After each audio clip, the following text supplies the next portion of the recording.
அவர் ஒரு 4, 5 காரணங்கள சொல்லியிருக்காரு. அதில முக்கியமான காரணம், அவர்கள் ஒரு அணு சக்தியாக மாறிவிடக்கூடாது அப்படின்றது ஒரு காரணம். அதுதான் அவருடைய தலைமையான காரணம்னு நான் நினைக்கிறேன். 2வது காரணம் வந்து, அவர்கள் 47 ஆண்டுகளாக அமெரிக்காவுக்கு மரணம் என்று முழங்கிக் கொண்டிருந்தவர்கள். அதனால அவர்கள் எங்களுடைய பகை.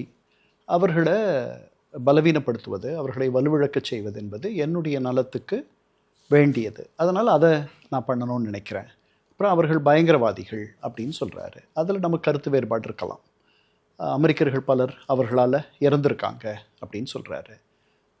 அதுக்கப்புறம் அவர்களுடைய அணுசக்தியாக அவர்கள் மாறுவதற்கான அவர்களுடைய ஆற்றலையும், அதுக்கப்புறம் அவர்கள்ட்ட எரிவிசை ஏவுகணை இருக்கு. Ballistic missiles.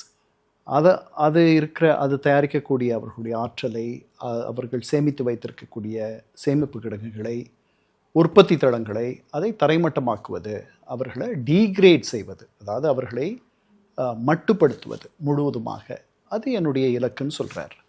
ஸோ இந்த இலக்கில் அவர்கள் ஒரு அணுசக்தியாக மாறுவதை நான் முழுவதுமாக தகர்த்து விடுவேன் அப்படின்னு அவர் சொல்கிறது, அது நடக்குமான்றது எனக்கு தெரியல. ஏன்னா அவர்கள்கிட்ட ஒரு 400 கிலோகிராம்க்கு மேலே செறிவூட்டப்பட்ட யுரேனியம் அவங்க பூமியில் புதைஞ்சிருக்கு. அது அவர் கையில் கிடைச்சா தான் அந்த இலக்கு நிறைவேறிச்சுன்னு சொல்ல முடியும். அதனால் இன்றைக்கி இல்லைனாலும் நாளைக்கு அதை அவர்கள் கைப்பற்றலாம். அதை கைப்பற்றி அவர்கள் ஒரு அணுசக்தியாக தங்களை மாற்றிக்கொள்ளலாம். அப்படி மாற்றி கொண்டிருந்தார்கள்னால் இந்த தாக்குதல் நடந்திருக்காது.